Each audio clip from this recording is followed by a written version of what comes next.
Sirnarasa adalah desa di Kecamatan Cikakak, Sukabumi, Jawa Barat. Berjarak kurang lebih 30 km dari kota Pelabuhan Ratu, ibu kota Kabupaten Sukabumi.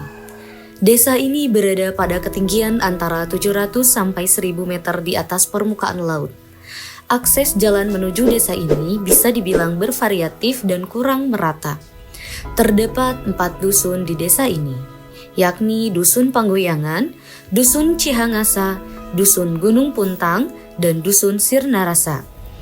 Film dokumenter ini akan mengangkat keunikan dari Dusun Sirnarasa.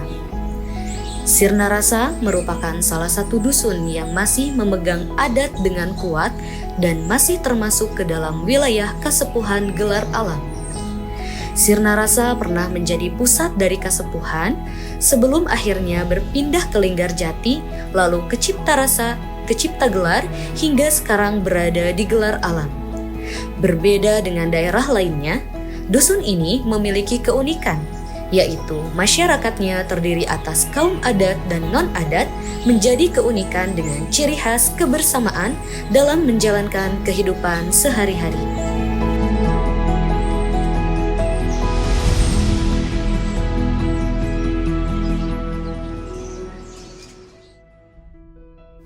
Arti dari desa Sirnarasa dan kenapa diberi nama Sirnarasa?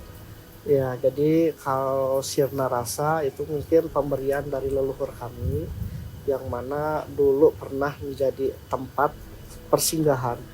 Jadi tempat pupuhu kami zaman sekitar 90-an. Nah, dinamakan nama Sirnarasa itu berasal dari kata keinginan, atau sir kalau bahasa Sunda itu keinginan hati akan menetap di tempat itu. Jadi ada rasa yang masih ditunda yang akhirnya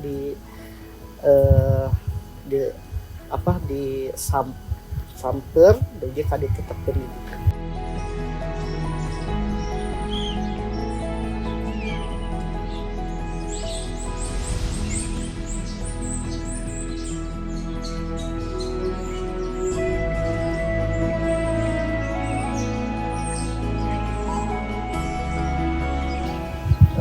Terus bagaimana sejarah desa Sirnarasa ini terbentuk hingga sekarang dan siapa saja yang mendirikannya?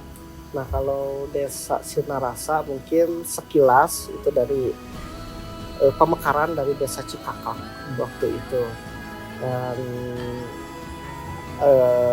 dari pemekaran itu akhirnya dibawa wilayah yang paling jauh dari yang sekarang mungkin udah menjadi 9 desa. Jadi desa pertama atau desa kedua di Kecamatan Cikakak. Mungkin lebih tepatnya yang lebih tahu akan asal-usul desa itu mungkin pemerintah desa. Kalau misalnya dari dusunnya Bapak? Dusun Sirnarasa. Ya. Jadi Dusun Sirnarasa mah dari dulu udah ada di sini. Jadi itu penetapan pertama kampung hingga akhirnya ditetapkan menjadi satu desa dan akhirnya jadi Dusun Sirnarasa ini.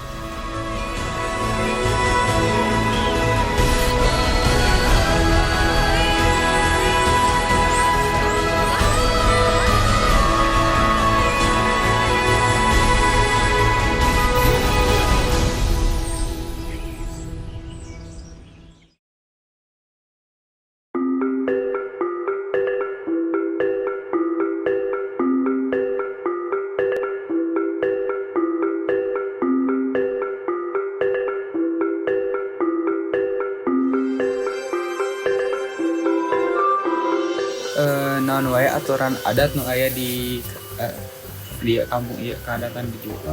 Memang aturan adat salah satunya nu dicegah tadi orang mimpit amit ngarah menta. Apa yang dicegah, apa yang dibiarkan dibolehkan gitu. Kayaan itu, pertanian itu kita harus pakai tumal pemakaian. Kemudian kita harus permisi di areal-areal yang kita dibuka gitu pertanian. Ya kedua juga ada yang dibilang ya nggak bolehkan itu namanya simpel yang dikatakan pamali. Hanya disimpalkan misalnya pamali kamu jangan masuk ke hutan titipan dikarenakan hutan titipan itu tidak diperbolehkan untuk sembarangan yang masuk gitu. Ya kemudian membuka areal mata air juga itu nggak boleh. Terus kemudian di rumah juga dikarenakan ada yang digagalkan nggak boleh misalnya kalau mau masak kalau perempuan nggak boleh hanya pakai baju atau pakai rok, kita harus pakai kain pakai samping ya gitu. Terus kemudian kan di sini kan seperti ini tadi nanyain pada ringan seperti ini pada ringan gitu ya, tapi ini ada dicegah nggak boleh masuk ke dalam, hanya dikasih tahu aja ini kecuali perempuan yang masuk ke dalam, namanya itu untuk menertibkan namanya nyipohaci, yaitu beras yang itu beras itu di situ disimpannya gitu. Terus kemudian ya kalau laki-laki diharuskan setidak-tidaknya menutup kepala pakai peci atau kopiah, atau yang lebih baiknya ya ciri khas adatnya itu pakai ikat kepala gitu.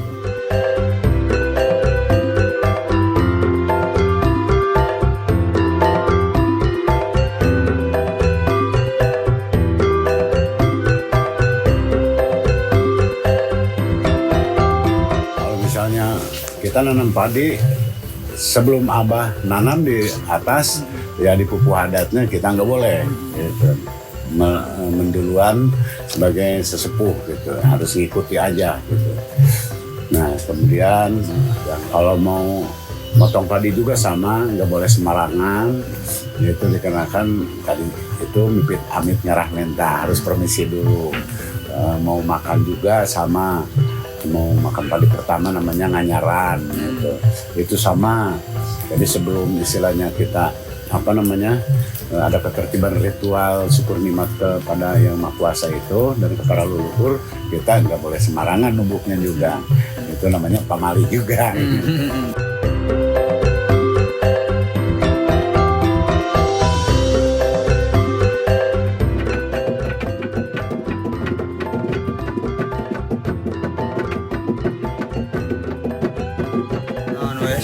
Batasan antara masyarakat adat yang masyarakat non adat. Sebetulnya pembatasnya seperti tadi untuk muka lahan pertanian juga, kalau non adat kan ada setahun 2 kali, ada yang setahun 3 kali.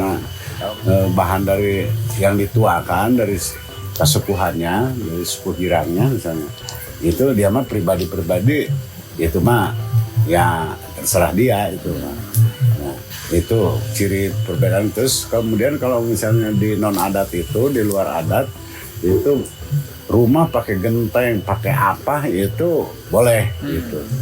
Ya, kalau misalnya kalau seperti di Sirnarasa, biarpun rumahnya udah permanen, tetap di atasnya di atas paling di Sirnarasa itu pakai asbes. Pakai asbes, nggak ada yang pakai genteng gitu. Ya seperti ciri dikarenakan itu adatnya memang tata cara adatnya sama, tapi dalam seni bangunannya udah ke arah modern gitu.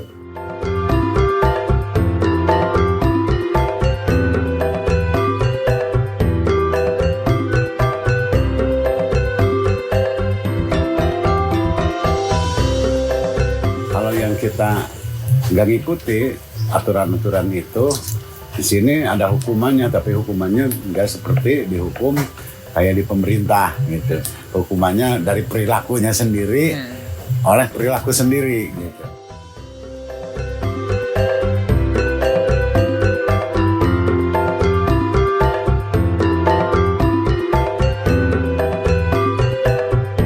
Kan upami aya masukna teknologi ke adat ieu nya.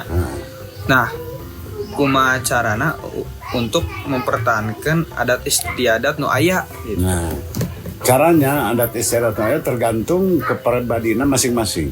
Seperti contohnya ini kan kompor udah teknologi ya.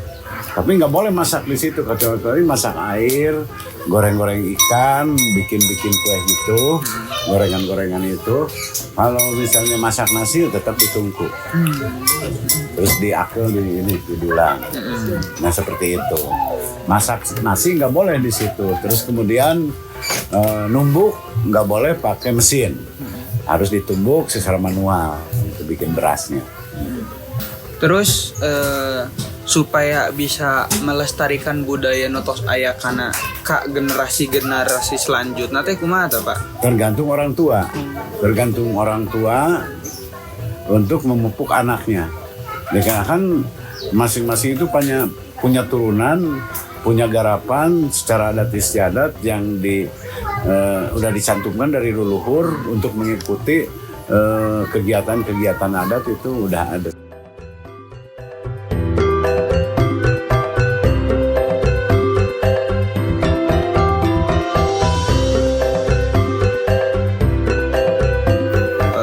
Iya pendapat tentang kampung adat ya, kampung atau desa Sirnarasa lah lebih tepatnya gimana? Nah. Ya, struktur desa Sirnarasa dikarenakan tadi saya bilang desa Sirnarasa itu lain dengan desa lain. Namanya desa Sirnarasa termasuknya desa adat. Adapun masyarakatnya ada non adat itu silahkan. Tapi adat istiadat di pemerintahan desa biarpun birokrasi itu tetap harus menggunakan secara ada kegiatan-kegiatan sesuai dengan adat istiadat. Dikarenakan desa Sirnarasa itu yang menciptakannya dulu almarhum Abah Arjo itu namanya sebagai pemangku adatnya. Gitu. Makanya desa Sirnarasa desa budaya, desa adat.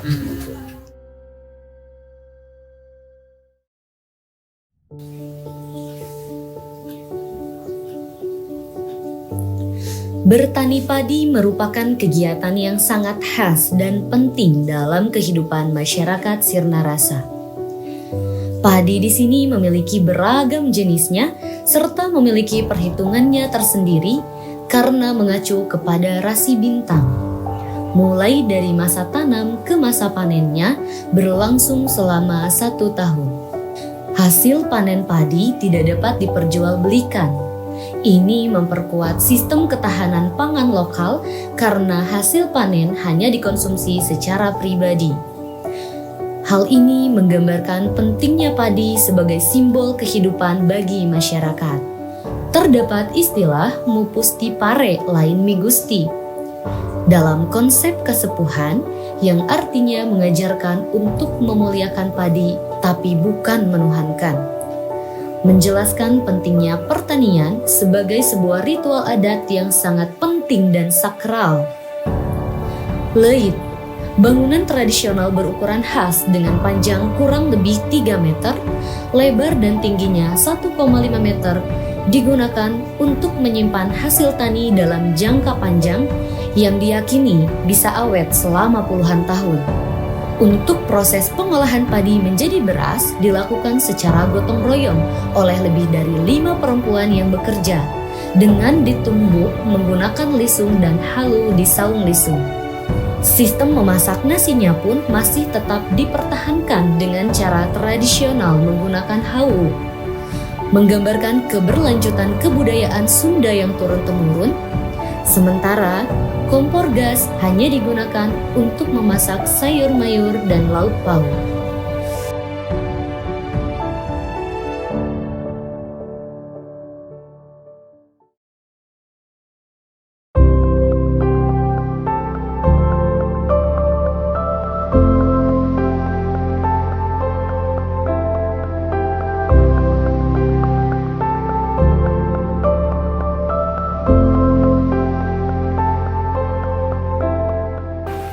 Ya sebetulnya sih nama saya Ian Supriyadi. Saya sebagai kepala dusun di sini di desa Sirnarasa, tempatnya dusun 2 Sirnarasa. Apa saja hasil perkebunan atau hasil alam yang ada di kampung ini, Pak? Di kampung Sirnarasa kalau hasil perkebunan itu banyak sih, banyak macamnya. Ada cengkeh ke perkebunan, ada durian, terus ada juga semacam kapulaga. Nah, ya, tapi yang jadi mayoritas ini kalau di sini kalau bidang pertanian itu sebetulnya padi. Padi itu.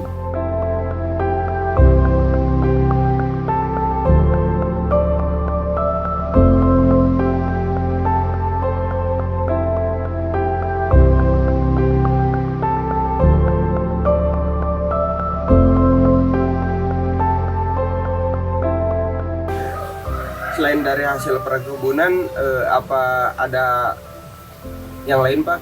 Kerajinan juga ada kerajinan ya seperti apa membuat gelang, gitu ya, gelang sempai, membuat kaneron, gitu ya.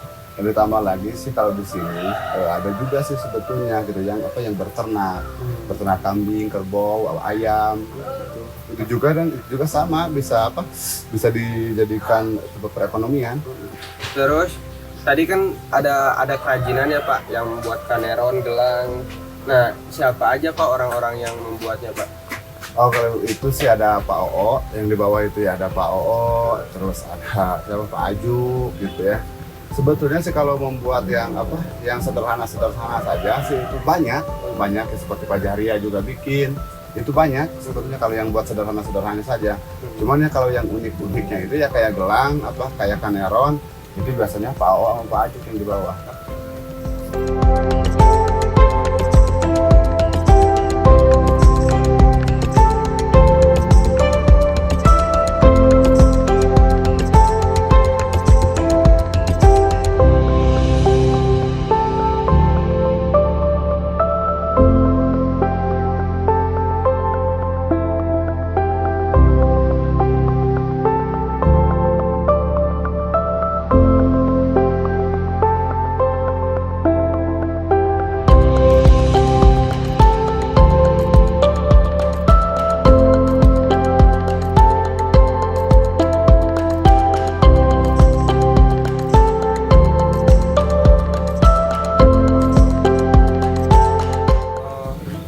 Selain itu Pak, Gula aren juga ada di sini, penggiat gula aren. Seperti itu Pak Ebe, itu Pak Jata itu ya. berapa orang Pak? Di sini itu kurang lebih ada sekitar 4 atau 5 orang. Nah sebetulnya itu juga bisa dikategorikan sumber perekonomian di sini, warga di sini.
Saya Kepala Desa Sinarasa, ya nama Oki Suryadi, Kepala Desa Sinarasa, Kecamatan Cikakak, Kabupaten Sukabumi, Jawa Barat. Gitu.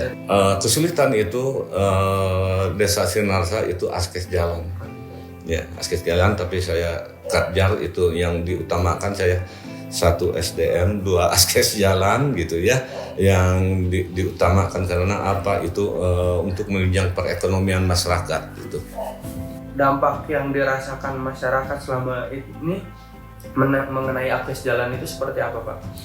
Dampak di masyarakat mengenai jalan itu ya kesulitan itu untuk perekonomian ya terhambat karena apa ya ongkos untuk ininya, ongkos transportasinya gitu.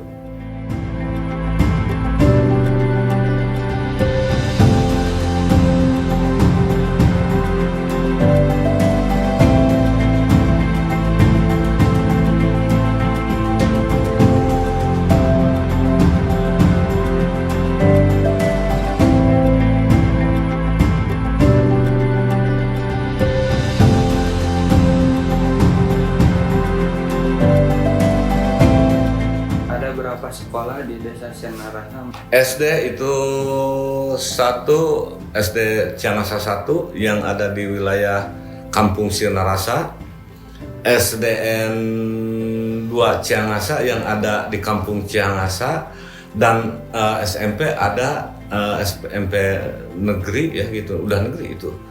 Ada di kampung Dusun Cihangasa gitu ya. Dan di Linggarjati itu desa Linggarjati ada di kampung Ciptarasa. MI itu ada kampung Pangguyangan ya. MI kampung Pangguyangan, Dusun 1 Pangguyangan. MTS Yasmida itu di kampung Pangguyangan.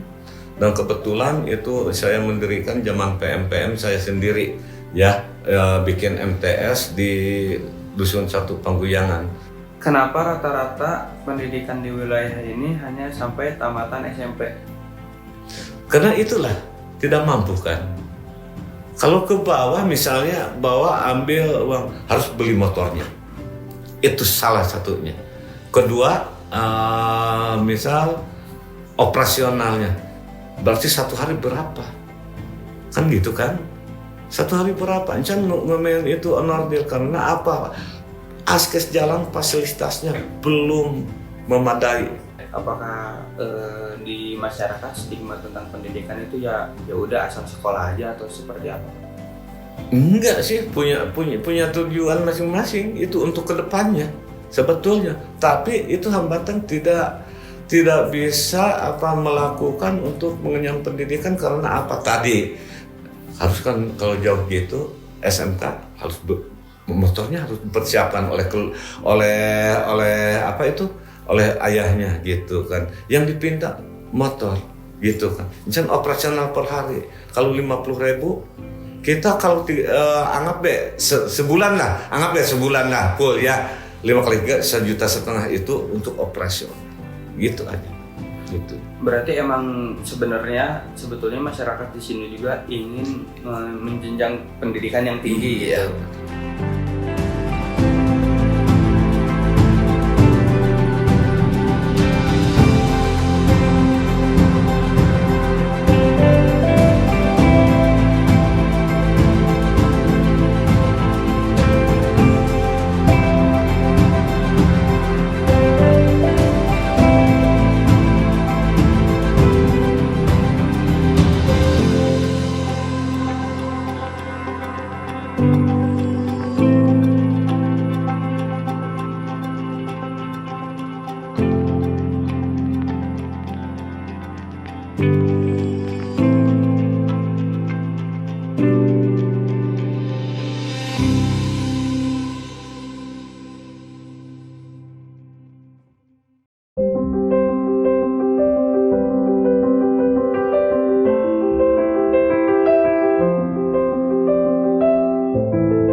Nama saya Ibu Tuti Susilawati.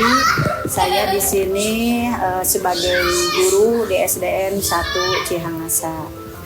Baik Ibu, sebelumnya Ibu sudah mulai mengajar di sini dari kapan ya Ibu? Kalau Ibu mulai mengajar itu dari kalau di sini ya tahun 2003 dan sampai sekarang mungkin. Dari Ya. Selanjutnya Ibu, jumlah pendidik ataupun guru yang ada di SDN 1 Cihangasa ini ada berapa ya Bu? Jumlah guru di SDN 1 Cihangasa ini ada 6 ya, semuanya guru kelas. Terus kepala sekolah 1 mungkin ya, ada penjaga juga 1, penjaga sekolah 1.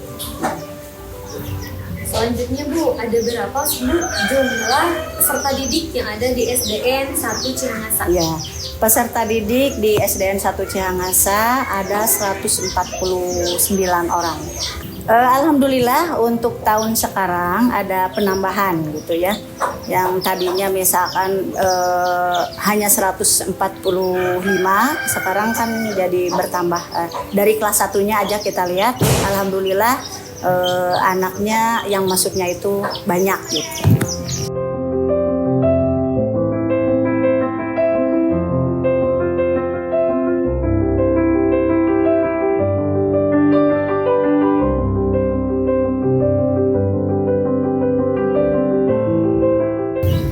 Kalau untuk sekolah, adakah kendala dari sekolah SDN 1 Cihangasa ini di dalam menjalankan proses pembelajaran? Ya. Ya, sekolah mungkin pasti banyak. Pertama tadi kekurangan guru itu ya, karena mungkin di sini itu kan hanya ada guru kelas, tapi membutuhkan untuk guru PJOK. Kan di sini ada 6 tadi ya, Ibu udah katakan.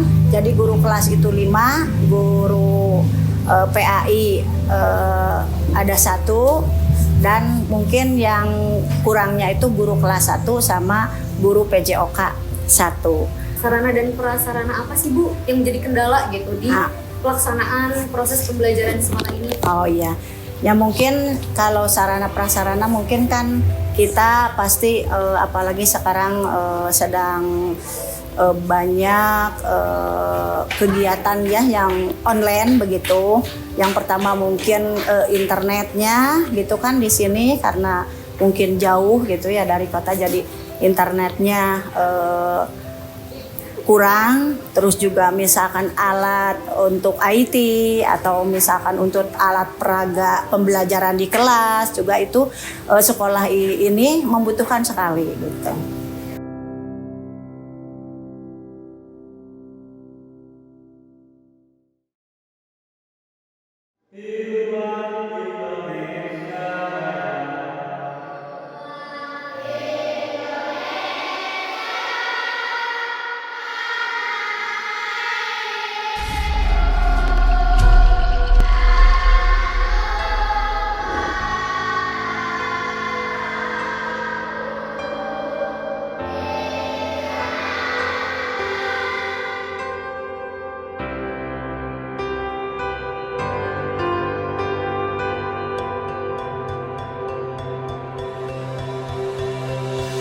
Warisan budaya nenek moyang dalam bentuk adat tidak boleh dilupakan.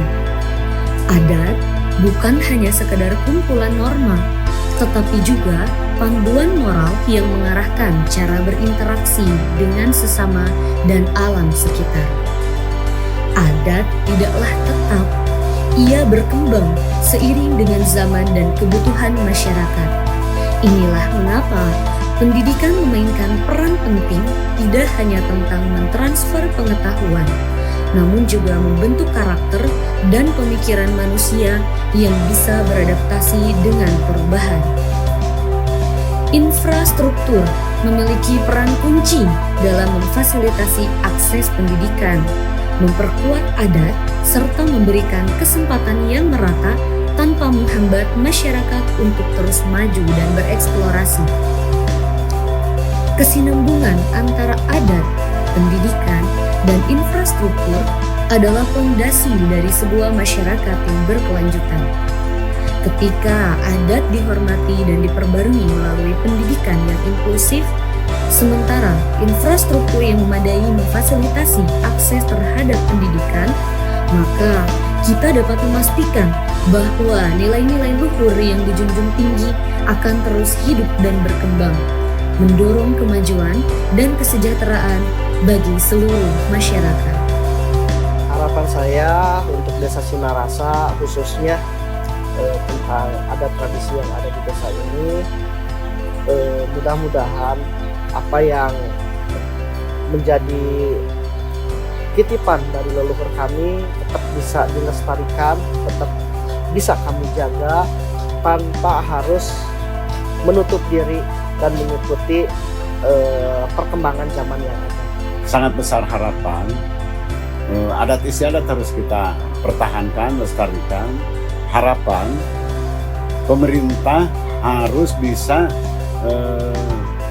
melihat situasi dan kondisi kebutuhan masyarakat yang ada di Desa Sinarasa. Salah satunya mengenai infrastruktur, misalnya jalan atau apa, ya keperluan-keperluan adat itu mohon ada bantuannya untuk ke depan untuk kemajuan masyarakat adat.